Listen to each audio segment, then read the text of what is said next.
Hi guys, and welcome to another Red Gaming Tech video. Myself and Marta, yes I know, back at the helm once more.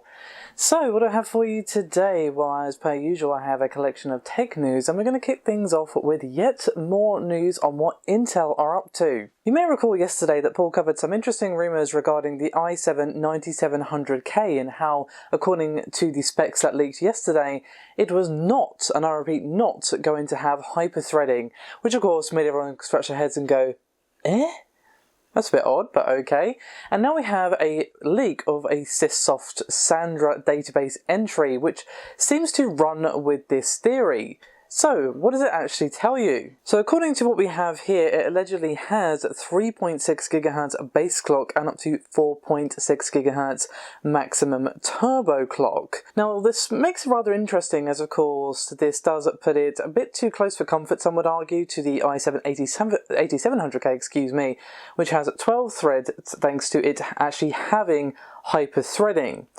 So what's interesting here is that this actually kind of ties into a CPU scaling video that we did just the other day. It will be linked in the description below this video, and how we basically found that in terms of games, having less threads actually gave you a boost, which sounds weird, but say for example in Gears of War, 6 cores, 6 threads actually did better than 6 cores, 12 threads.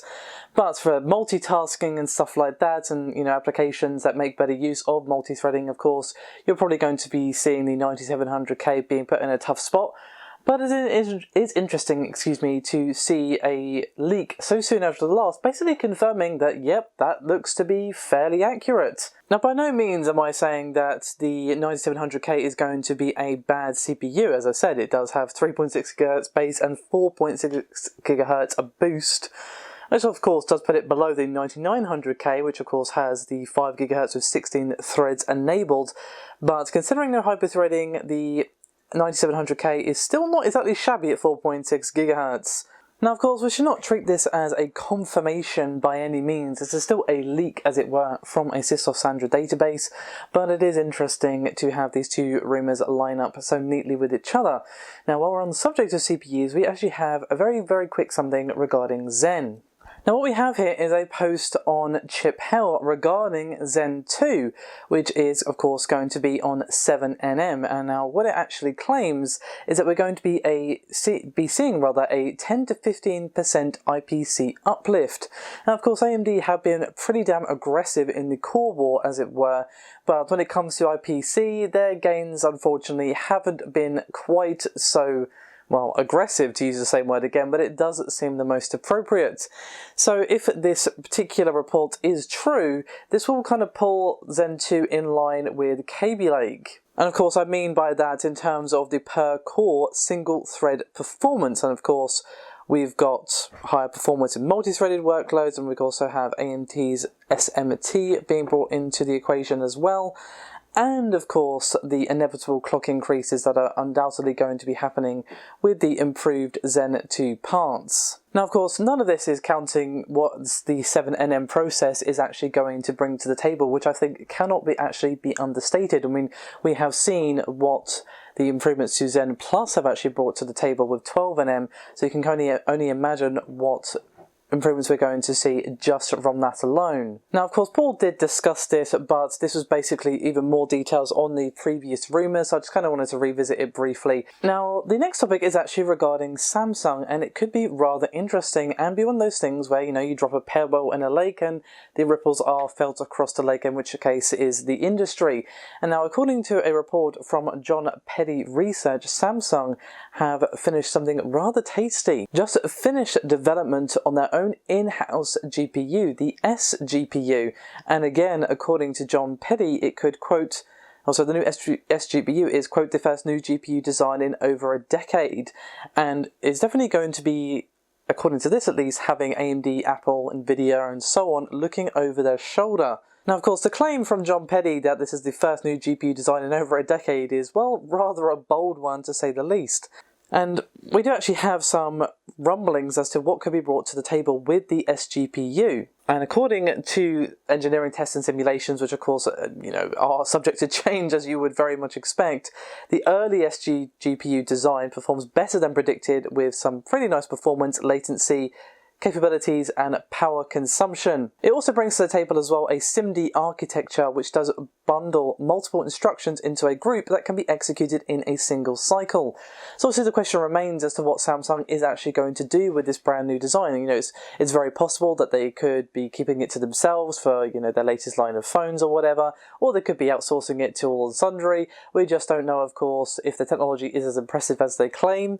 Samsung could definitely have their pick of companies wanting to outsource the technology, but of course everything we do have at the moment is pure speculation. I won't be surprised to see Samsung keep this to themselves and just put it in their devices, mobile or wherever it may be, just to kind of take advantage of, hey, this is our tech, you can't have it, this is going to put our phones above Apple or whoever in terms of performance.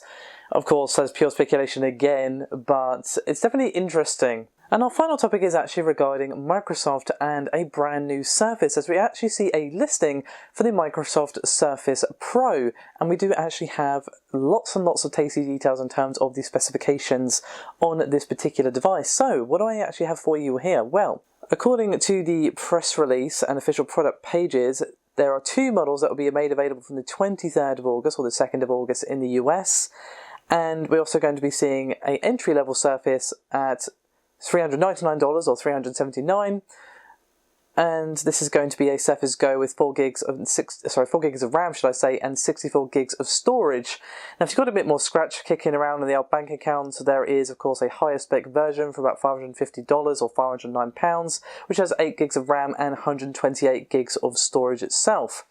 Now, regardless of whichever model you do choose, the specs inside, other than the RAM differences, of course, and the storage differences, we do see the same specs. We have 1.6 GHz 2-core 4-thread Intel Pentium Gold processor, 4415Y processor with Intel HD Graphics 615. We also see a 10-inch pixel sense display with 1800 by 1200 resolution and a weight of 522 grams and roughly 9 hours of battery life. Now, one last thing I do actually want to touch on for this is in terms of the storage, the difference between the two isn't just, should I say, the fact that one has 128 and the other one doesn't.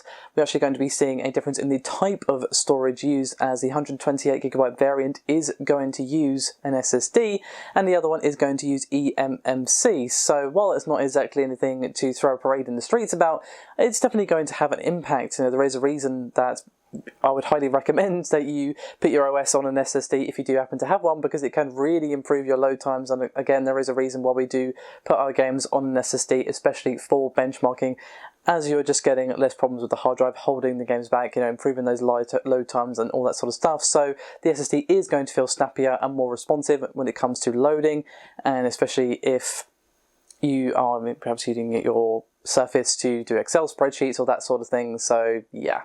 Alright guys, that is me done for this video. Thank you so much for watching. Paul is not going anywhere, by the way, he's just having the night off. Hope you guys have enjoyed. I'll see you next time. Thanks so much for watching. Do remember to like and subscribe if you haven't already. It does help out a great deal. And I'll see you next time. Bye bye.